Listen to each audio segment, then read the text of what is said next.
మీ కాన్స్టిట్యున్సీలో ఎవరైతే ఎమ్మెల్యేగా ఓట్లాడటానికి వస్తారో అప్పుడు మీ దివ్యాంగుల సత్తా ఏందో చూపెట్టరు. లేకపోతే ఈ మున్సిపల్ ఎన్నిక ఇప్పుడు మున్సిపల్ ఎన్నికలు అయిపోయినాయి కదా, ఎంపీటీసీ జెడ్పీటీసీ అవునవునన్న. ఎన్నికలు ఉంటాయి కదా. అవునవునన్న. జెడ్పీటీసీ ఎంపీటీసీ ఎన్నికలలో మీ మీ సత్తా ఏందో చూపెట్టండి. ఎక్కడ అవసరం ఉంటే ఒక ఏది ఎంపీటీసీ పరిధిలో జెడ్పీటీసీ పరిధిలో మీ నామినేషన్ వేయరి. తప్పకుండా అన్నగారు. అసలు మేము ఎంపీటీసీ జెడ్పీటీసీ పరిధిలోనే కాకుండా మమ్మల్ని నమ్మించి మమ్మల్ని మోసం చేసి మా గొంతు కోసి మా పట్ల వివక్ష ప్రదర్శిస్తున్న రేవంత్ రెడ్డి మీదనే గెలవబేదిన వికలాంగులే అన్నగారు. తెలంగాణ రాష్ట్రంలో ఒక సంచలనం సృష్టించబోతున్నాం.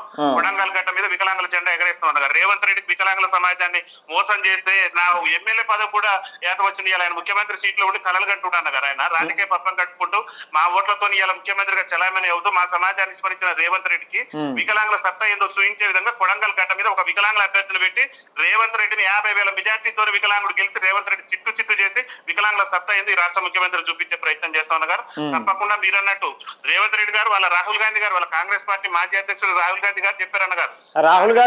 రాహుల్ గాంధీ గారు చెప్పేది ఒకటి, రేవంత్ రెడ్డి గారు చేసేది ఒకటి. వీళ్ళు అక్కడ చెప్పేదానికి ఇక్కడ చేసేదానికి పొంతనాలు ఉండేవి.